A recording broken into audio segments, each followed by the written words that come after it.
what has happened in Georgia, in the buckle of the Bible Belt, as deep red South as you could imagine, I think. What has happened where you have two Democratic senators? What, like, I don't even know, like cultural changes, demographic changes, inflow, outflow. I don't know. What's been going on in Georgia that led us to in all honesty, 2020? it's a reaction of suburban white voters to Donald Trump in the state of Georgia. They all of the counties around Metro Atlanta went for Marco Rubio in the 2016 primary. There's never been this massive love for Trump in the Metro Atlanta area, where 10 years ago, the state was 60% outside of Atlanta, 40% inside Atlanta. That was the vote was. In 2016, it was 50-50. Now it's about 52-48 inside the Metro Atlanta area is.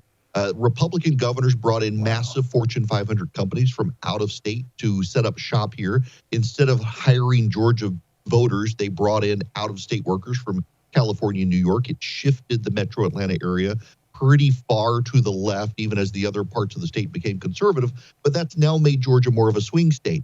Without Trump in the picture, though, Republicans tend to show up. For example, in 2021, 700,000 people who voted in that general election in 2020 did not show up for the runoff. We know precisely 427,205 of those 700,000 people were registered Republicans who talked themselves out of voting in the runoff. If they show up, Warnock loses.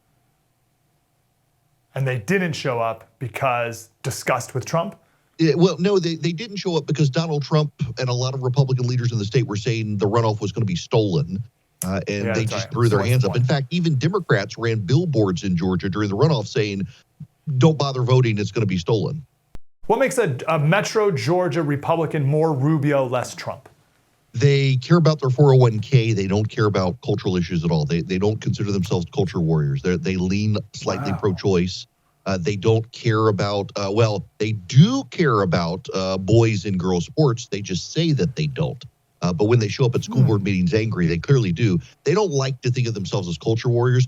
Atlanta has this motto going back to the 1960s, the city too busy to hate. It was one of the first cities in the South to really push among white residents integration. And they've always taken that view that we are beyond these culture issues. They're beneath us. At the end of the day, though, crime is a cultural issue that's pulling those suburban voters back to the GOP.